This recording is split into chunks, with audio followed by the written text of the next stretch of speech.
Merci beaucoup. Et donc on y reviendra au moment où on aura le résultat de ce vote. Enfin, il nous faut approuver l'inscription d'un ordre du jour complémentaire qui vous a été envoyé, qui consiste en une délibération sur l'arc de l'innovation. J'imagine que ça n'appelle pas de commentaires particuliers. Non, elle est adoptée. Je vous en remercie et je laisse la parole à Karine Roland pour nous parler de l'inventaire des équipements de proximité. Bah tiens. C'est pénible ça. Merci, Monsieur le maire. Vous le savez, l'inventaire des équipements de proximité regroupe les lieux municipaux ayant trait à l'éducation, au social, à la culture, au sport et aux espaces verts et qui sont destinés aux habitants de l'arrondissement. Cela va des écoles maternelles et élémentaires au conservatoire municipal et à la mairie ou à la maison des assos, en passant par les crèches, mais aussi les jardinières et les terrains de pétanque.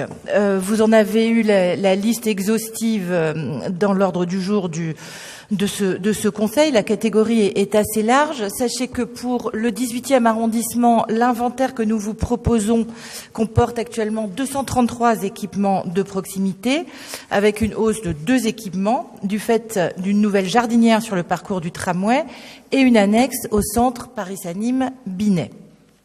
À noter, au titre des évolutions notoires sur les équipements de proximité du 18e, même s'il ne s'agit pas de nouveautés à part entière, des réflexions de grande ampleur, notamment celle du centre sportif Poissonnier, dont Evelyne Dams nous dira quelques mots tout à l'heure, et qui a été réalisée avec le concours des budgets participatifs.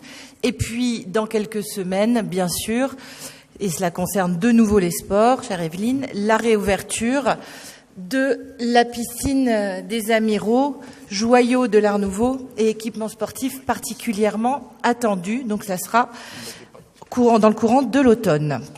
Nous allons mettre l'inventaire des bâtiments de proximité au vote, ou bien on passe les 2 délibs suivantes. S'il n'y a pas de demande de prise de parole, on va le soumettre au vote. Qui est pour ? Qui est contre ? Qui s'abstient ? Elle est adoptée.